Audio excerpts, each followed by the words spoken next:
अभी तक हमने कम्युनिकेशन की तो बहुत सारी बातें की, और कम्युनिकेशन के अंदर मैसेज एक जगह से दूसरी जगह पे जाता है, ये भी हमने समझ लिया। बट ये मैसेज इटसेल्फ क्या है? ये आपका जो मैसेज है वो किसी के लिए, यानी कि आपकी ऑडियंस के लिए कंटेंट होता है। अब मैसेज चूंकि किसी ना किसी शक्ल में ही जाएगा, तो उसको हम 4 फॉर्मेट्स में डिवाइड करते हैं।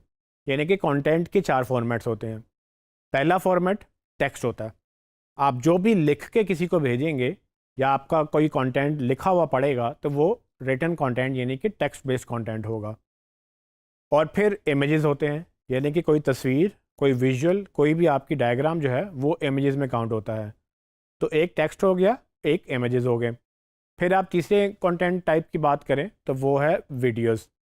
ठीक है, वीडियोस यानी कि जहाँ पर आपको विजुअल्स के साथ साथ ऑडियो और वो चीज़ें मोशन ग्राफिक्स जो है मूव होती हुई नज़र आएंगी। तो वो वीडियो जो फॉर्मेट है वो एक तीसरी टाइप है। और चौथी है सिर्फ ऑडियोस, यानी कि जैसे कि रेडियो में होता है आप सिर्फ सुनते हैं, वो भी कंटेंट है। तो दुनिया में कंटेंट के 4 फॉर्मेट्स हैं। इन चारों के अलावा बाकी जितने तरह का भी कंटेंट है वो एक दूसरे से मिलाकर ही बनाया जाता है। फॉर एग्जांपल, अगर आप कहते हैं कि जी ई बुक्स भी कोई चीज़ होती है, तो ई बुक्स में भी तो टेक्स्ट होता है या इमेजेस होते हैं। अगर आप कहेंगे कि जी इन्फोग्राफिक्स कोई चीज़ होती है, तो इन्फोग्राफिक्स के अंदर कंटेंट को ही अच्छे तरीके से डिस्प्ले किया होता है। उसके अंदर आपका टेक्स्ट आ जाएगा, उसके अंदर आपका इमेजेस आ जाएंगे, और आप अपने आइकन्स वगैरह डिफरेंट इन्फॉर्मेशन उसमें यूज़ कर सकते हैं। सो गोया अगर आपकी वेबसाइट की भी बात करें, तो वेबसाइट में भी आपके कंटेंट के ही यही 4 फॉर्मेट्स चलते हैं। फॉर एग्जांपल, उसमें टेक्स्ट है तो आपका टेक्स्ट कंटेंट हो गया। आपने इमेजेस लगाए हैं तो आपका इमेज बेस्ड कंटेंट आ गया। आपने अगर वीडियो लगाई है तो उसके अंदर आप टेक्स्ट, इमेजेस और ऑडियो तीनों मिक्स कर सकते हैं।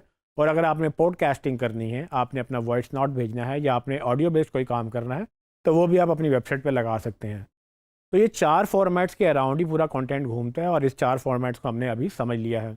आगे चल के हम इन 4 फॉर्मेट्स को डिफरेंट तरीके से डिफरेंट प्लेटफॉर्म पे कैसे यूज़ कर सकते हैं, उसकी हम डिटेल में बात करेंगे।